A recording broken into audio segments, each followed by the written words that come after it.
ស្ទឹងសង្កាយមានស្នេហ៍បងអើយកំពុង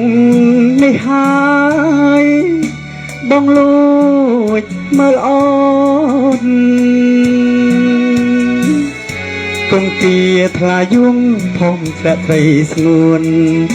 មកឆាហាលពួន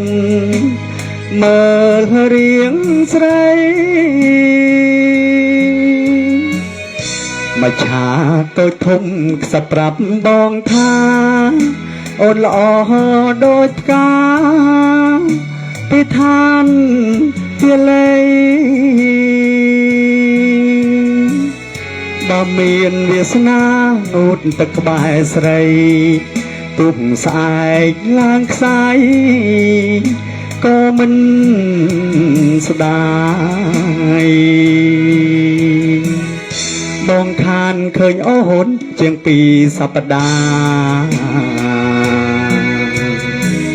ស្រាប់តែគេថាអូនឃ្លាតទៅឆ្ងាយចាក់បាត់ដំបងមិនស្រណោះស្ដាយអូនទៅតាមម្ដាយនៅក្រុងភ្នំពេញមកឆាក្នុងស្ទឹងស្រែកសួរបងថាតើដល់ឆ្នាំណាតើប្អូនវិលវិញតើឈរកាត់ទុកស្រែកយំលេងចេញបងសែនតូមនិញនឹកដល់ម្ចាស់ស្នេហ៍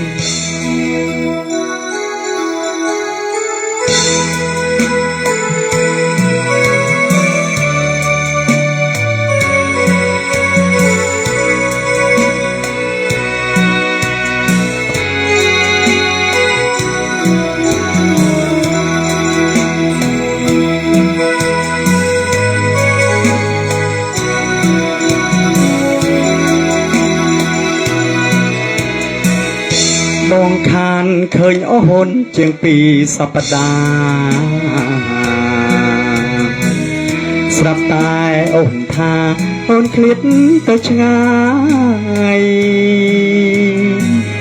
ចាក់បាត់ដំបងមិនស្រណោះស្ដាយអូនទៅតាមម្ដាយនៅក្រុងភ្នំពេញ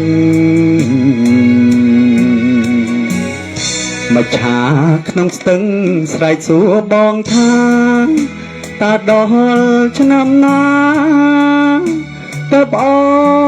នវិលវិញតើឈរកាត់ទុកស្រែកយំលេងចេញបងសែនតូមនិញនឹកដល់